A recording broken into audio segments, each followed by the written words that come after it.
लिए अलग, गरीबों के लिए अलग।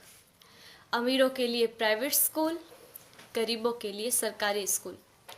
मैंने कई बार देखा है, घर पर जब मेहमान आते हैं और पूछने पर हम ये बताते हैं कि सरकारी विद्यालय में पढ़ रहे हैं, तो उनके चेहरे का रिएक्शन, भाव एक अलग तरीके का हो जाता है। तब मुझे बड़ा दुख होता है। उन सभी लोगों से मैं ये निवेदन करना चाहूँगी कि आप बहुत बड़ी गलतफहमी में हैं, क्योंकि शिक्षा का जो स्रोत है, शिक्षा जहाँ से आती है, वो आदरणीय शिक्षक है। शिक्षा ऊंची बिल्डिंगों से, बड़े बड़े गार्डन से, अच्छी बसों में सफ़र करने से या एसी रूमों से शिक्षा नहीं आती है। शिक्षा आती है शिक्षकों से, और वहाँ पढ़ा रहे सभी शिक्षक राजस्थान सरकार या किसी भी सरकार द्वारा आयोजित शिक्षकों को चयनित करने की परीक्षा में असफल रहे हुए लोग हैं, जिनको सरकार ने शिक्षक बनाने से इनकार कर दिया है। वो सभी लोग वहाँ पढ़ा रहे हैं। हमारा सौभाग्य है कि हम जिस विद्यालय में पढ़ रहे हैं, वहाँ के शिक्षक राजस्थान सरकार द्वारा आयोजित शिक्षकों को चयनित करने की परीक्षा, जिसमें लाखों लोग भाग लेते हैं, उन लाखों लोगों में से चुने हुए शिक्षक हैं, जिनको राजस्थान सरकार ने शिक्षक बनने के योग्य समझा है। हमारा सौभाग्य है कि हमें ऐसे ट्रेंड टीचर पढ़ा रहे हैं।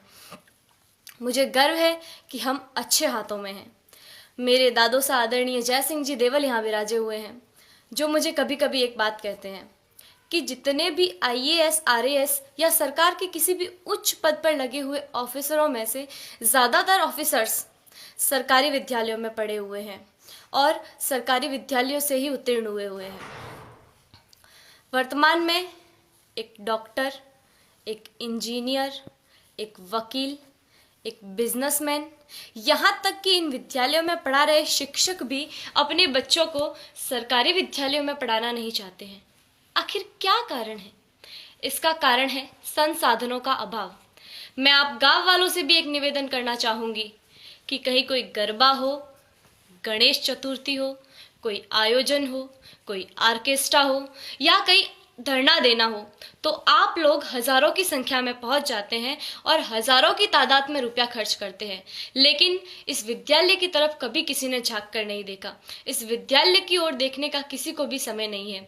मैं आप गाँव वालों से ये निवेदन करना चाहूँगी कि जितना जोश आप उधर उन कार्यक्रमों में दिखाते हैं, उतना ही जोश आप इधर इन विद्यालयों के लिए दिखाएं।